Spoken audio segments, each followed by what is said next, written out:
پھر 2 رکعت نماز پڑھ کر آنا، میں سوال کا جواب دوں گا کہ ٹھیک ہے۔ وہ شخص گیا، اذان دیا، اقامت دی، اذان دی، اقامت دی، نماز پڑھی، آنے کے بعد جناب سجاد سے پوچھتا ہے اچھا آپ بتا دیجیے سوال کا جواب، کیا سوال کیا تھا؟ کیا حسین جیتے یا یزید جیتا؟ کیا تو نے اپنے عمل سے ظاہر کر دیا کہ میرا بابا جیت گیا ہے؟ کیا مطلب کیا آپ کا کہنے کا؟ میں سمجھ نہ سکا۔ کیا بس اتنا سمجھ لے کہ کربلا شہزادوں کی جنگ نہ تھی، مقصدوں کی جنگ تھی۔ اگر یزید کا مقصد جیت گیا تو کہے یزید جیت گیا، اگر حسین کا مقصد جیت گیا تو کہے حسین کا مقصد جیت گیا۔ یہ اذانیں، یہ نمازیں، یہ قرآن، یہ مسجد، یہ کعبہ حسین کا مقصد ہے یا یزید کا مقصد؟ صلوات پر محمد۔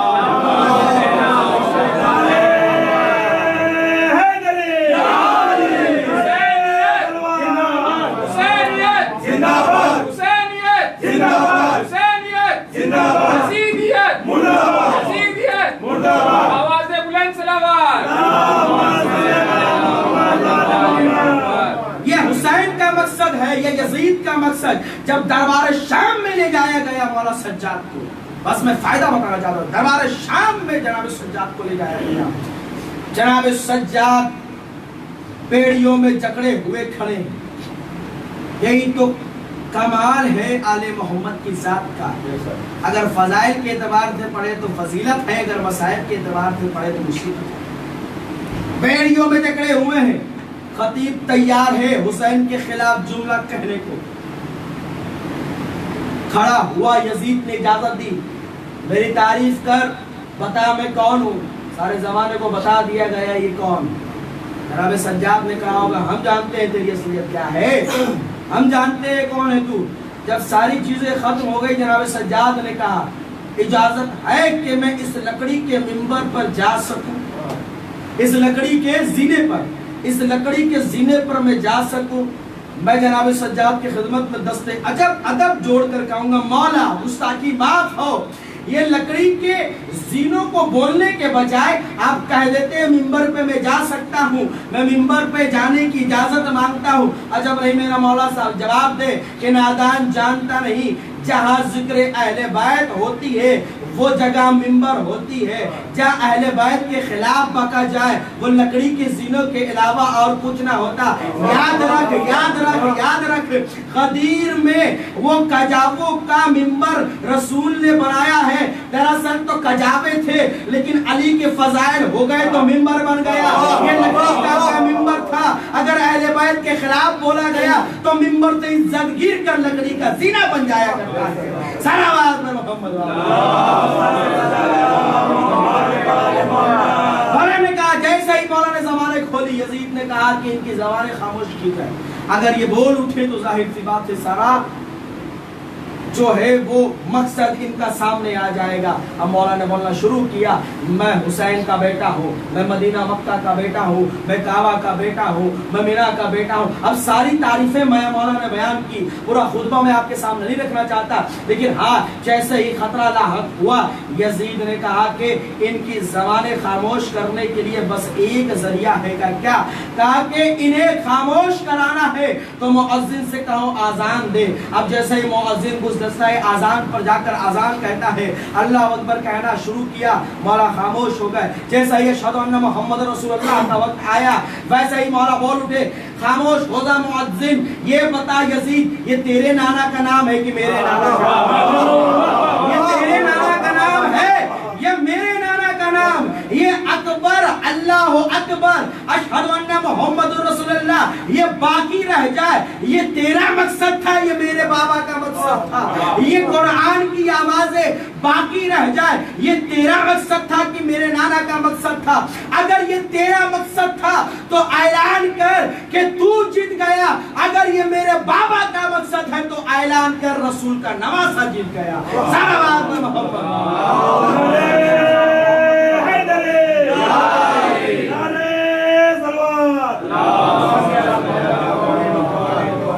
سارے زمانے کو حسین نے نجات دی، اس لیے کہ حسین کو ماننے کے لیے مذہب اور فرقے کی کوئی قید نہیں۔ اس لیے کہ حسین کربلا میں مذہب و فرقہ بچانے کے لیے نہیں گئے، انسانیت بچانے کے لیے، انسانیت بچانے کے لیے گئے۔ اب جو انسان ہو تو انسانیت دکھلانا ہوگا، اگر دل میں ضمیر زندہ ہے تو حسین کو ماننا ہوگا۔ گرو نانک آپ جانتے ہیں نا کون ہے؟ سکھ دھرم کے سب سے بڑے آپ کہہ لیں پنڈت، عالم، مولوی، جو کہنا کہہ لیں، ایسی ذات کہ سکھ ہر حکم گرو نانک کا مانتے ہیں، مانتے ہیں کہ نہیں؟ گرو نانک نے کہا حسین کے باتوں پہ عمل کیا کرو، حسین کو مانا کرو، حسین کے حکم کو فالو کیا کرو۔ ایک شاگرد اٹھا، اٹھنے کے بعد کہتا ہے گرو نانک میں کیوں مانوں؟ حسین تو مسلمانوں کے رہبر ہیں، ہمارے رہبر نہیں ہیں، میں تو آپ کی بات مانوں گا، آپ کہیں جو وہ ماننے کو تیار ہو۔ گرو نانک نے کہا اچھا جاؤ، آج جب کلاس سے جانا تو جا کر گھروں میں اپنی بہنوں سے شادی کر لینا۔ کہا ہو نہیں سکتا، اپنی بہنوں سے چاہے جو مذہب ہو اپنی بہن سے شادی کرنا حرام ہے، سمجھ رہے آپ؟ کہا جاؤ جا کے شادی کر لینا۔ اس نے کہا کہ ہم شادی نہیں کر سکتے۔ کہا کیوں؟ کہا بہن سے شادی کرنا یہ جائز نہیں ہے۔ کہا کیوں نہیں جائز ہے؟ میں کہہ رہا ہوں۔ کہا آپ ضرور کہہ رہے ہیں کسی بھی دھرم میں، کسی بھی مذہب میں، کسی بھی فرقے میں، کسی بھی مسلک میں، کسی بھی دین میں بہنوں سے شادی کرنا ناجائز ہے، تم نہیں کر سکتے۔ کہا نہیں کر سکتے، کیوں؟ کہا اس لیے دل گوارا نہیں کر رہا ہے، ضمیر جو ہے وہ زندہ ہے، یہ ضمیر گوارا نہیں کرتا کہ ایک بھائی اپنی بہن سے شادی کر لے۔ کہا بس اس ضمیر کو جو حیات بخشتا ہے اسے حسین کہتے ہیں۔ لبیک یا حسین، لبیک یا حسین، لبیک یا حسین، لبیک یا حسین، نعرہ صلوات۔ اس ضمیر کو جو حیات بخشتا ہے اسے حسین کہتے ہیں۔ اس ضمیر کو جو عقل، ہمارے جسم کا راجا ہے نا، عقل کے تصورات میں اس وقت تک تصورات نہ ہوگی جب تک مولا حسین اجازت نہ دے دے۔ یہ عقل کا سوچنا بھی حسین کی نعمت ہے۔ کہا پھر فائدہ کیا ہوا حسین کو؟ یہ تو زمانے کو فائدہ ہوا، حسین کو کیا فائدہ ہوا؟ رسول فرماتے ہیں سب سے بڑا فائدہ میں بتاؤ، حسین کے لیے فائدہ یہ ہوا کہ خدا نے حسین کو ایک شرف بخشا ہے۔ کیا کہ مسئلے شریعہ یہ ہے کہ جب آپ کسی سفر پر جاتے ہیں تو نماز جو آپ کی پوری ہے وہ قصر ہو جائے گی، ہے نا؟ 2 رکعت نماز، 4 رکعت نماز، 2 رکعت ظہرین اور عشاء 2 رکعت۔ لیکن یہ شرف حسین کے روزے کو ہے۔ اگر آپ نجف میں جائیں تو 2 رکعت نماز، 4 رکعت نماز، 2 رکعت ہے۔ آپ اگر مدینے میں جائیں تو 4 رکعت نماز، 2 رکعت۔ آپ اگر کاظمین میں جائیں تو 4 رکعت نماز، 2 رکعت۔ سیریا میں جائیں 4 رکعت نماز، 2 رکعت۔ یا آپ سے ایران میں جائیں تو 4 رکعت نماز، 2 رکعت پڑھی جائے گی۔ لیکن واحد ایسی جگہ ہے کہ خانہ کعبہ کے قریب جا کر اب نماز پڑھیں گے تو 4 رکعت نماز 4 رکعت ہی پڑھنی ہوگی، 4 رکعت نماز 4 رکعت پڑھنی ہوگی۔ یہ مسئلہ شریعہ ہے۔ کہا اس کے بعد پھر کہا ہے، کہا کہ جب حسین کے روضے کے نیچے، قبہ حسینیہ کے نیچے اگر آپ نماز پڑھتے ہیں تو 4 رکعتی نماز 2 رکعت نماز پڑھنی ہوگی۔ اللہ کہنا چاہتا ہے حسین جو شرف ہم نے کعبہ کو دیا ہے وہ تیرے روزے کو دے رہے ہیں۔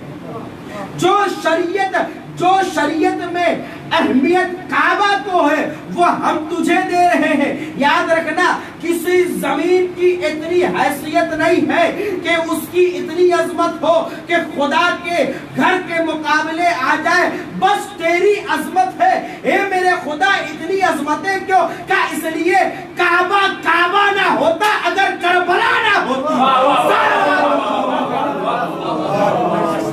بابا زبردست سلوات پڑھیں۔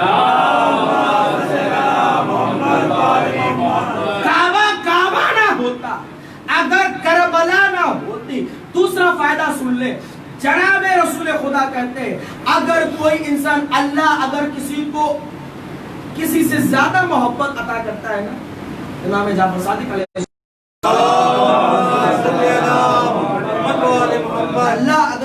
ساتھ احسان کرنا چاہے، اللہ فرماتے ہیں کہ اس کے دل میں حسین کی محبت ڈال دیتا ہے، اس کے دل میں حسین کی محبت ڈال دیتا ہے۔ رسول امام فرماتے ہیں کہ اگر کوئی حسین کی زیارت کرے، مزار حسین کی اگر کوئی زیارت کرے، اللہ اسے 70 حج، ایک حج کے برابر ثواب عطا کرتا ہے۔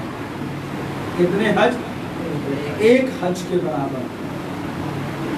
ام المسلمین جناب عائشہ رضی اللہ عنہا رسول کے قریب بیٹھی ہوئی تھی، انہوں نے فرمایا یا رسول اللہ اتنا مقام حسین کے مزار کی، ابھی تو حسین شہید بھی نہیں ہوئے، اتنا مقام کا 2 حج کے برابر، کا اتنا بڑا مقام کا 3 حج کے برابر، 4 حج کے برابر، 5 حج کے برابر۔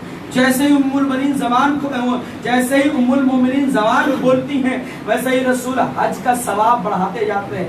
المختصر یہ کہ رسول خدا نے کہا اگر حسین کی کسی نے مزار کی زیارت کی، اسے 70 حج جو رسول کے ساتھ واجب ہے اس کا ثواب عطا ہوگا۔ میں کہوں گا یا رسول اللہ زندگی میں ایک مرتبہ حج واجب ہوتی ہے اور آپ نے بھی ایک ہی حج کیا ہے، آپ نے 70 حج کا مقام دے دیا کہ جو حسین کی زیارت کرے اسے 70 حج کا ثواب ہے۔ نہ آپ نے 70 حج کیا، نہ انسان کر سکتا ہے 70 حج۔ اب خدا کہنا چاہتا ہوگا یاد رکھو نہ ہم رسول کو 70 حج کروایا ہم نے، نہ انسان 70 واجب حج کر سکتا ہے، بلکہ حسین کے مزار کی زیارت اتنی ہے کہ انسان سوچ نہیں سکتا، اس سے زیادہ ہم عطا کرتے ہیں۔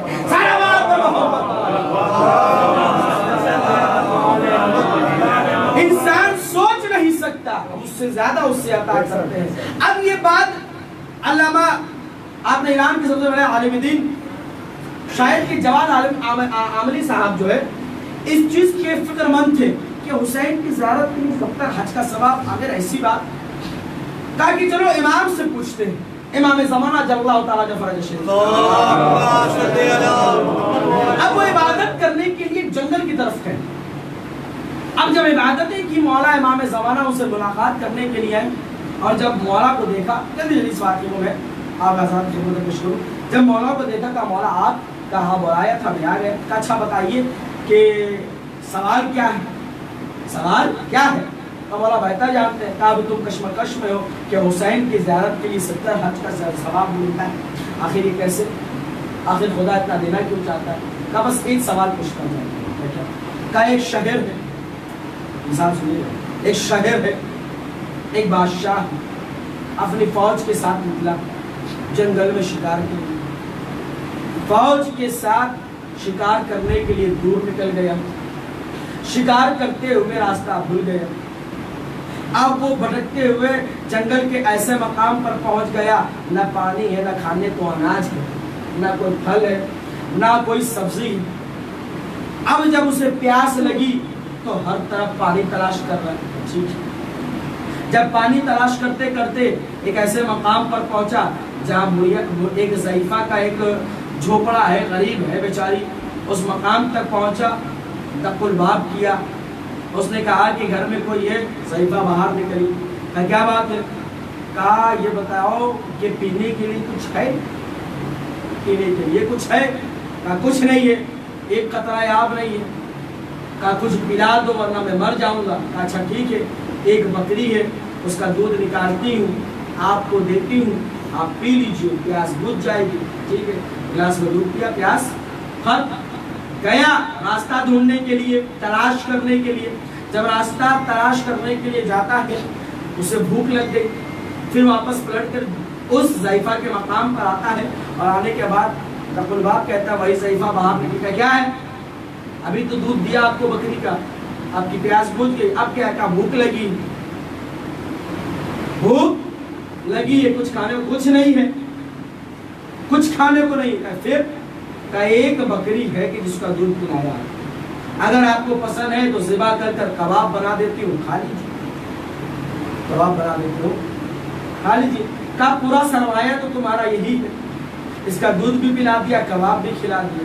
اب ذرا بتاؤ، اب وہ بادشاہ جب اپنے محل واپس جائے گا اب جب وہ محل واپس جانے لگا اس نے ضعیفہ سے کہا کہ اگر کسی چیز کی ضرورت ہو تو مجھے یاد کرنا، میں فلاں شہر کا بادشاہ ہوں، مجھے یاد کرنا، میں تمہارے حاجات کو پورا کروں گا۔ اچھا بتاؤ کہ جب یہ بادشاہ اپنے دربار میں جائے گا، جب ضعیفہ کو وہ حاجت طلب ہوگی، اسے کچھ چاہیے ہوگا، تو بتاؤ کہ بادشاہ کیا دے سکتا ہے؟ بادشاہ کیا دے سکتا ہے؟ کہ پوری دولت بھی اگر بادشاہ دے دے تو اس ضعیفہ کے لیے کم ہے۔ ساتھ سمجھے آپ؟ اگر پوری دولت وہ بادشاہ پوری دولت اگر اس ضعیفہ کو دے دے تو کم ہے، تو پھر کیا دینا چاہیے؟ کہ اپنی ملکیت بھی دے دے تو بہت کم ہے۔ کیوں؟ کہ اس لیے کہ اس ضعیفہ کے پاس وہ سرمایہ صرف بکری تھی جو اس بادشاہ پر اس نے قربان کر دیا۔ اب بادشاہ کی ذمہ داری ہے اپنا پورا سرمایہ اب اس ضعیفہ پہ قربان کرے، تب اس کا حق اترے۔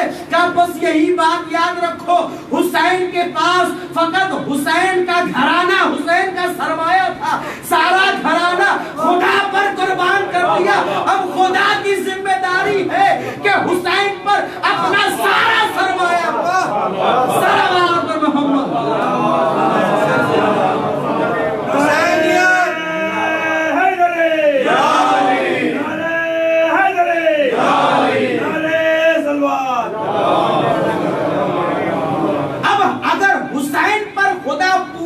پورا سرمایہ نچھاور کر دے تو بھی حق اتر نہیں سکتا۔ کہا کیوں؟ اس لیے کہ خدا کے پاس ملکیت ہے کہ یہ کائنات حسین کے صدقے میں، یہ جنت حسین کے صدقے میں، یہ کوثر حسین کے صدقے میں، یہ دونوں جہاں حسین کے صدقے میں۔ ہم انسان کو غلام بنانا، ہم تو خود پہلے سے غلام ہیں حسین کے صدقے میں۔ کب دیا کیا جائے؟ جنت دے دی جائے۔ کہ جنت تو حسین کے عزاداروں کی زحمت کا نام ہے۔ ہم جنت تو عزادار حسین کے لیے رکھتے ہیں۔ کہ دیا کیا جائے؟ کہ سب سے قیمتی چیز اللہ کی مرضی ہے۔ اگر اللہ دینا چاہے تو حسین کو اپنی مرضی عطا کر دے۔ صلوات پر محمد بابا سبحان صلوات پر اگر مرضی دینا چاہتا ہے تو حسین کو عطا کر دے۔ آپ بات سمجھ میں آئی؟ راہب کو 7 بیٹے ایسے نہیں عطا ہوئے، یہ تو اللہ کی مرضی حسین کے پاس تھی۔ لوگ غلط جملہ کہتے ہیں کہ رسول اللہ کو جب نہیں معلوم تھا تو پھر حسین کے سامنے کیوں کہتے تھے کہ راہب کو میں انشاءاللہ کبھی واقعہ پورا ذکر کروں گا، لیکن ایک نقطہ نظر آپ کی خدمت میں پیش کر دوں کہ راہب کو اللہ نے بیٹے نہیں دیے تھے تو حسین کو دینے کی ضرورت کیا تھی؟ یا تو حسین نے بچپنے کے عالم میں معذاللہ جو ہے وہ بچپنا کیا، یا پھر رسول کو معلوم نہیں تھا۔ نہیں، جب راہب آیا نا، راہب کون؟ کوئی مسلمان نہیں ہے، کوئی رسول پر ایمان نہیں لایا۔ راہب کسے کہتے ہیں؟ عیسائی دھرم کا ماننے والا انسان راہب جب سنا کہ مدینے میں رسول آیا ہے جو ہے محفوظ کا جاننے والا ہے، اب رسول کے علم کا اندازہ لگا۔ ہم جاہل رسولوں کو نہیں مانتے، ہم دنیا کے کتاب کے پڑھے ہوئے رسول کو نہیں مانتے، ہم اسے رسول مانتے ہیں جو ہے محفوظ کا مطالعہ کر کے بیٹھا۔ آیا آنے کے بعد کہا یا رسول اللہ، میرے قسمت میں ایک بھی اولاد اللہ نے نہیں لکھا ہے اوپر والے نے۔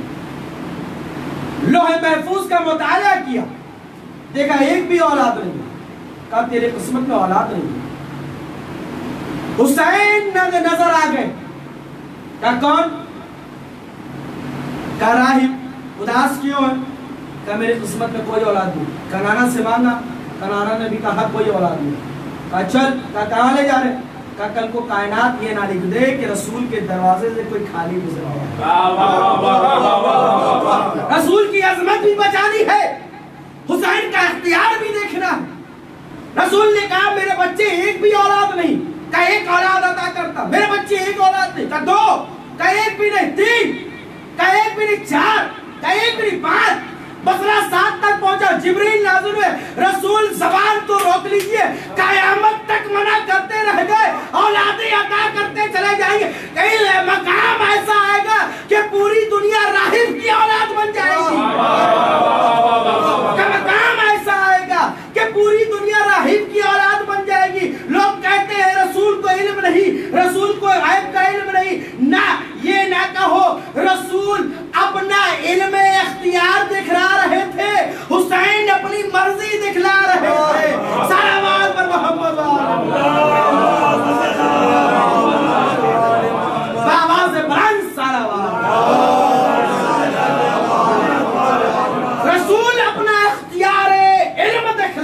تھے، حسین اپنا اختیار نفس دکھلا رہے تھے۔ نانا ایک بھی اولاد نہیں، حسین اتنا عطا کرتا ہے، نانا ایک بھی بیٹے عطا کیوں کر رہے ہو؟ تاکہ کل یہ نہ لکھا جائے کہ اہل بیت کے در پر کوئی آیا اور خالی ہاتھ چلا گیا، یہ ایک اولاد لینے آیا تھا، ہم 7 عطا کرتے ہیں تاکہ کل تاریخ لکھے کہ آل محمد کے دروازے سے بھیک مانگنے کا فائدہ یہ ہے کہ جتنا مانگو گے 7 گنا عطا ہوتا چلا جائے۔ صلوات محمد۔ نعرہ حیدری، نعرہ سلوات۔ عزیزان محترم، یہ ہے مقام امام حسین علیہ السلام۔ میں زیادہ اب ذکر نہیں کروں گا، انشاءاللہ پھر کل کے لیے یہ بیان چھوڑتا ہوں۔ یہ مقام اگر پہچان لیا ہوتا مسلمانوں نے تو واقعاً حسین کا امام۔ لوگ کہتے ہیں کہ اللہ نے جب قسمت میں لکھ دیا تو نہ کوئی سزا دے سکتا ہے نہ کسی کو الزام لگا سکتے ہیں۔ یہ تو مقامی امام حسین ہے جنہوں نے اپنا اختیار دکھلایا۔ جب حسین اپنا اختیار ظاہری دکھلا سکتے ہیں تو ہم بھی تو انسان ہیں نا۔